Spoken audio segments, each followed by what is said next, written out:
तुमची जर pre payment असेल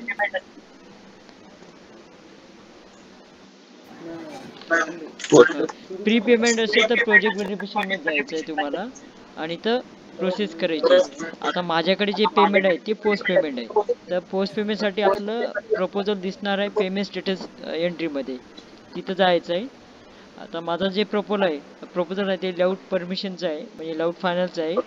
इथे लेआउट परमिशन सिलेक्ट करायचे आहे, त्याच्यानंतर इथे लेआउट फायनल सिलेक्ट करायचं आहे.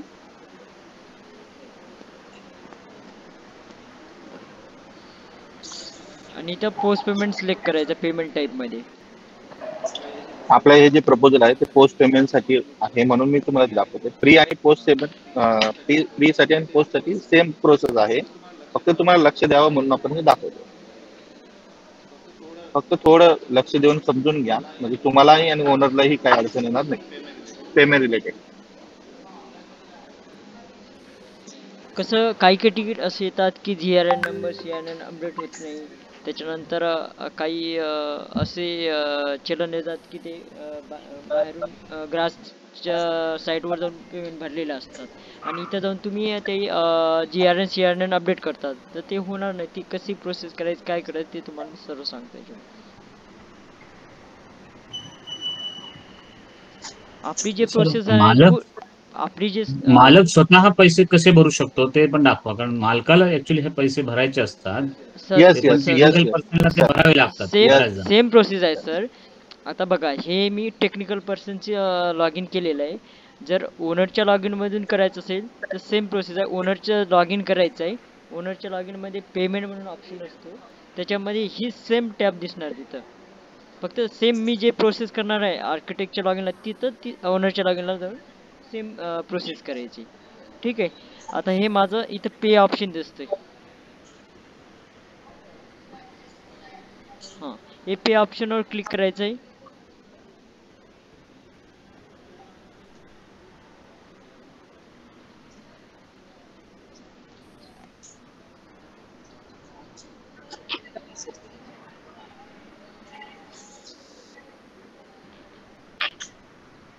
पे ऑप्शनवर क्लिक केल्यानंतर इथे ग्रास व्हर्च्युअल ट्रेझरी म्हणून ऑप्शन आहे, इथे क्लिक करायचं आहे. त्याच्यानंतर ग्रास व्हर्च्युअल ट्रेझरीवर क्लिक करायचं आहे. इथे तुमचं नाव येणार, इथं पेमेंट नेम. आता हे जे आहे ना,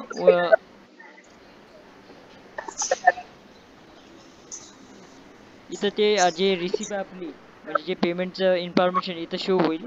इथं पेमेंटचं करणाऱ्याचं नाव येणार आणि इथं चलन अमाऊंट येणार. जे काही तुम्हाला अमाऊंट जे ऑथरने डिमांड केलेली ती अमाऊंट इथं शो होणार. इथं रिसिप्ट इयर येणार आणि इथं ऑन टाईम येणार पेमेंट पिरियड. आता हे बघा, हे किती अमाऊंट आहे, 3,17,470. आता ही मोठी अमाऊंट आहे. जर मोठी म्हणजे आता तुम्हाला इथं 3 ऑप्शन दिलेले आहे. एक ते इंटरनेट बँकिंग थ्रू जायचं, नाहीतर payment access bank counter cash cheque, नाहीतर तुम्हाला payment gateway internet banking debit card credit card UPI. आता तुम्हाला आता याच्यात कसं आहे, जर तुम्ही इंटरनेट बँकिंग थ्रू गेले तर तुम्ही ते नेट बँकिंग थ्रू पेमेंट करणार. 5 लाखाची लिमिट आहे, ते तुम्ही केलं तर तुम्हाला पुढे हे पेमेंट केल्याबरोबर ते इंटरनेट बँकिंग जर सिलेक्ट केलं तर तुम्हाला पेमेंट म्हणून मेथड येईल. पेमेंट म्हणून तुम्ही पूर्ण पेमेंटची मेथड केल्यानंतर तुम्हाला एक चलन जनरेट होईल. पेमेंट जनरेट झाल्यानंतर तुम्ही करून घ्यायची, ती खूप इम्पॉर्टंट. ही पहिली मेथड. दुसरी मेथड काय आहे, payment across the bank counter cash oblique cheque. आता याच्यात काय होतं की तुम्ही तुमची रिसिप्ट जनरेट करतात. सेकंड ऑप्शनने ही रिसिप्ट जी पेमेंट थ्रू जनरेट होते ती तुम्ही ओनरला देतात. ओनर ते बँकेत जाऊन त्या अगेन्स्ट पेमेंट करतात. ही दुसरी. आणि तिसरी पण आपल्याला पेमेंट गेटवे जे दिले त्यांनी त्यानुसार. आता जी पहिली मेथड आहे ही तुम्ही जर केली तर तुम्हाला कसलीच अडचण येणार नाही इंटरनेट बँकिंग. त्याच्यानुसार तुम्हाला रिसिप्ट ऑटोमॅटिक जनरेट होते. जी रिसिप्ट जनरेट होते ती कशी असते ते पण दाखवते. सेकंड मेथड मध्ये सगळ्यांना प्रॉब्लेम काय येतो, आता सेकंड मेथड जी आहे याच्यात बँकेत जाऊन जे पेमेंट करतात ते कशा पद्धतीने ते चुकीचं अपडेट होतं ते मी तुम्हाला दाखवतो. परमेश्वर सर, सेकंड ऑप्शन सिलेक्ट करा. एखादी बँक सिलेक्ट करा. हा, आता सर पेमेंट केल्यावर receipt generate internet banking through payment केल्यावर रिसिप्ट जनरेट होतच नाही, ब्लँक पेज येतं आणि ते तसंच राहतं. त्याच्यातही सांगतो. तसं झाल्यावर काय करायचं, तुम्हाला तुमच्या नंबरवर जर तुम्ही तुमच्या लॉग इन केलं असेल तर तुमच्या number GR number CR number येतो, टेक्स्ट मेसेज येतो. त्या नंबरचा रेफरन्स घेऊन तुम्ही ग्राहकच्या वेबसाईटवर जाऊन तुम्ही चलन डाउनलोड करू शकता. त्याच्यावर डिपार्टमेंट आयडी असेल 101%. जर तुम्हाला तिथे रिसिप्ट जनरेट झाली नाही इंटरनेट बँकिंग. ओके. आणि ओनरच्या लॉग इनने करत असणार तर तसं लक्षात घ्या की ओनरच्या लॉग इन पेमेंट केलं तर GR नंबर CR नंबर सुद्धा अपडेट ओनरच्याच लॉग इन होणार. आणि ओनरला पण सुद्धा तेच इन्स्ट्रक्शन द्या की डिपार्टमेंट आयडी वाल्या चलनवरच तुम्ही पेमेंट करायचं. ओके. आता आपण सेकंड मेथड जे परमेश्वर सर सांगताय ते प्रॉपरली बघा आणि त्यानुसारच गाईड करा. आता इथं आपण याच्यावर क्लिक केल्यानंतर आपल्याला ऑप्शन येतो सिलेक्ट बँक. इथं बँक सिलेक्ट करायची आहे. जसं की आपण बँक ऑफ हे घेतलं India, state bank of India, इथं क्लिक करायचं आहे आणि इथं ॲग्रीवर क्लिक करायचं आहे. ओके. त्याच्यानंतर proceed to process pay. For payment करायचं आहे. आता हे आपण हे आता मॅसेज आता याच्यात जो आहे ना बघा तुम्हाला GR नंबर CR नंबर तो भेटला तो तुम्ही नोट डाऊन करून घ्यायचा. ओके. स्क्रीनशॉट काढून घ्या. ओके करा सर. ओके करायचं आहे. आता आता बघा ई चलन जनरेट होतंय.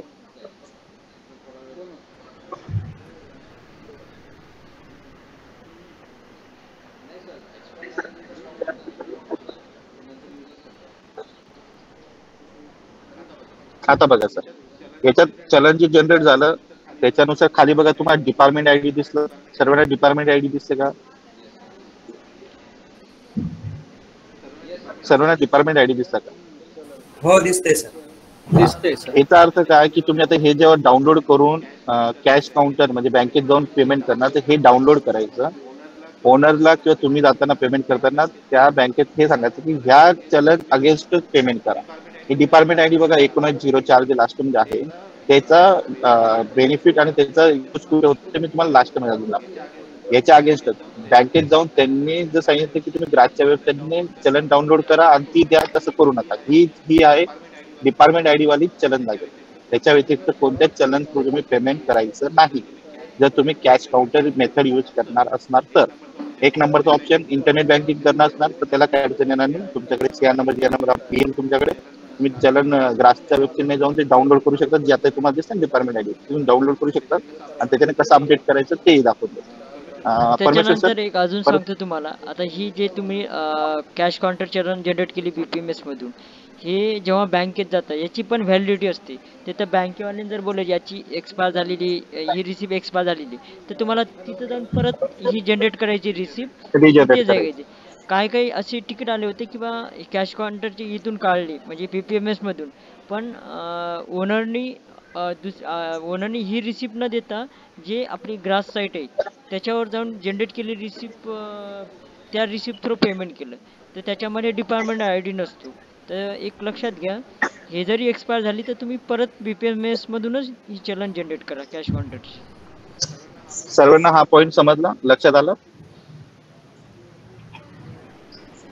Yes sir. कारण खूप मोठी अमाऊंट असतात तर हे लक्षात घ्या की आपल्या BPMS थ्रूच कॅश काउंटर चलन जनरेट करायचे आणि यांच्या थ्रू सर्व प्रोसेस करायची असते. त्याचं एक्सपायरी टायमिंग किती असतो? 1 मंथची असते. आणि सेम आता तुम्ही जर ओनरच्या लॉग इनने करायचं म्हटलं तरी ओनरच्या लॉग इनने पण तुम्ही सेम ओनरच्या लॉग इनने तुम्ही करणार ना तर आता जी मेथड दाखवली त्याच मेथडने त्यांच्या लॉग इनने ती करू शकता. ती डाउनलोड करायची पण त्या डिपार्टमेंट आयडी अगेन्स्टच बँकेमध्ये पेमेंट करायची. बँकेवाल्यांनी किती सांगितले की तुम्ही ग्राहकच्या वेबसाईटवर जा आणि ती डाउनलोड करून नवीन अपडेटेड पाठवा.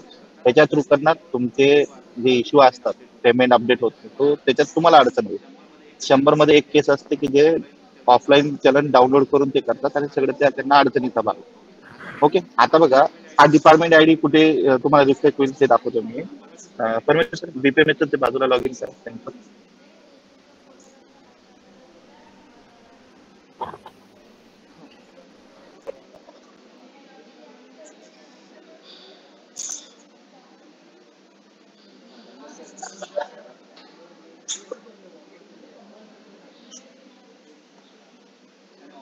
आणि ऑफलाईन चलन कसं असतं ते पण मी तुम्हाला दाखवतो. ज्याच्यात तुम्हाला जायचं नाही.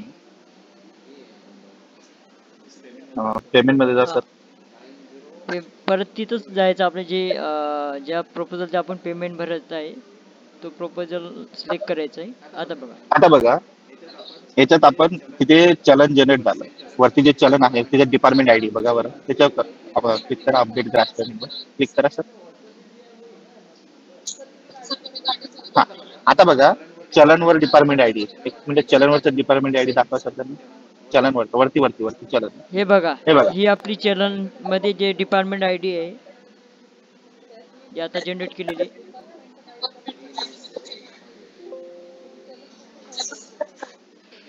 हे बघा लास्टचा जो 7 नंबरचा चलन आयडी ती आणि हे चलन आयडी मॅच झाली.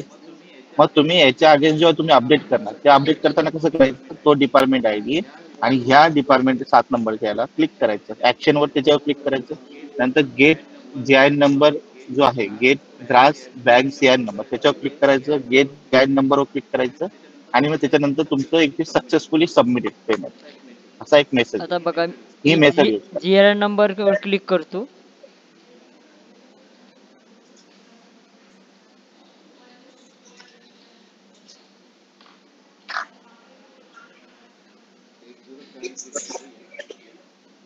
ओनरच्या लॉगिन जेव्हा तुम्ही पेमेंट करणार, त्याच्या लॉगिन जेव्हा करणार, त्यांच्या लॉगिनला पण सेम प्रोसेस फॉलो करायची. आणि इथे हे केल्यानंतर बघा एक ठिकाणी सक्सेसफुली अपडेट झालं, दुसऱ्या ठिकाणी केव्हा अपडेट होईल, जेव्हा त्यांनी पेमेंट केलं असेल तो ऑटोमॅटिक तो सीआयएन नंबर जनरेट होईल आणि त्यानुसार इथे तुम्हाला सबमिटेड म्हणून ऑप्शन सक्सेसफुली सबमिट होईल. ही एक मेथड आहे, ह्या मेथडनुसारच जायचं. नेट बँकिंग केलं असेल तर ते तुम्हाला ऑटोमॅटिक सीआयएन नंबर जे असेल त्याच्यावर तुम्ही चलन डाउनलोड करू. हे सर्वांना लक्षात आलं. आता आर्किटेक्ट आणि ओनर लोक ऑफलाईन चलन डाउनलोड करून कसे प्रोसेस करतात, जी रॉंग मेथड आहे तेही मी तुम्हाला दाखवतो, त्या मेथडने जाऊ नका. एक सर आता जेवढे इथे डिपार्टमेंट आयडी दिसतात तुमचे जे चलन प्रॉपरली सक्सेसफुली पेड झालेले आहेत, त्या जे चलन आहे त्याच्यावर जो डिपार्टमेंट आहे त्याच्यावर क्लिक करून हे अपडेट करायचे तुम्ही. ओके, आलं लक्षात आहे सर्वांना?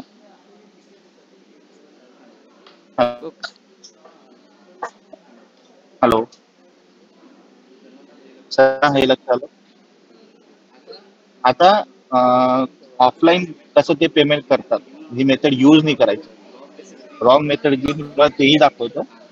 आर्किटेक्ट आणि ओनर जे आहेत त्यांनी फक्त ते लक्षात ठेवते, हे मेथड वापरायची नाही. ग्रासच्या वेबसाईटला ग्रास वेबसाईटवर रिसिप्ट सिस्टीम अकाउंट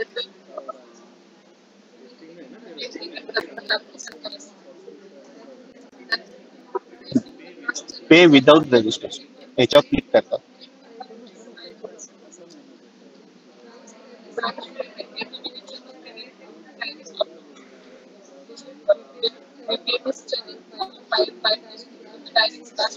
आता याच्यात तुम्ही डिपार्टमेंट आयडी टाकतात, डिपार्टमेंट जे असेल ते, आणि ओके हे रिसिप्ट आहे, हे डिटेल्स भरतील तुम्ही. हे ऑफलाईनचे हे करू नये, दाखवतील काय असतं.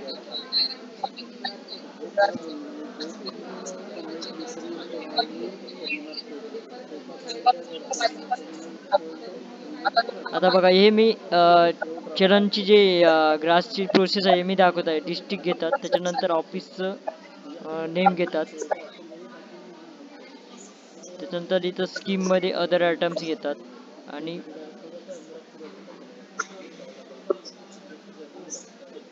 एन्युअली, त्याच्यानंतर हे इथं अमाऊंट टाकतात.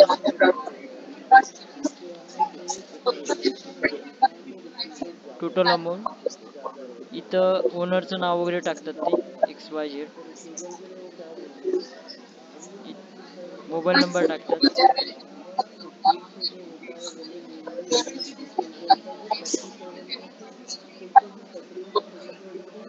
इथं रिमार्क मध्ये ते त्यांचं हे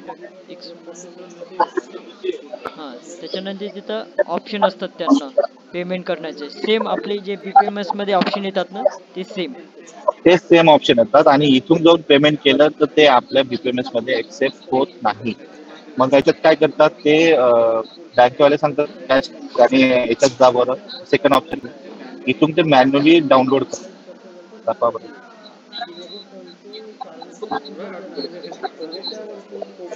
किंवा इंटरनेट बँकिंगने जे केलं तरी शेवटी तो व्हॅलिड नाही राहणार. ते ऑफलाईन वाला जे तुम्ही करतात काही ऍक्टिव्हिटी त्यामुळे त्यांना प्रॉब्लेम होतो. आता बघा एक चलन खाली खाली खाली लास्ट ऍग्री.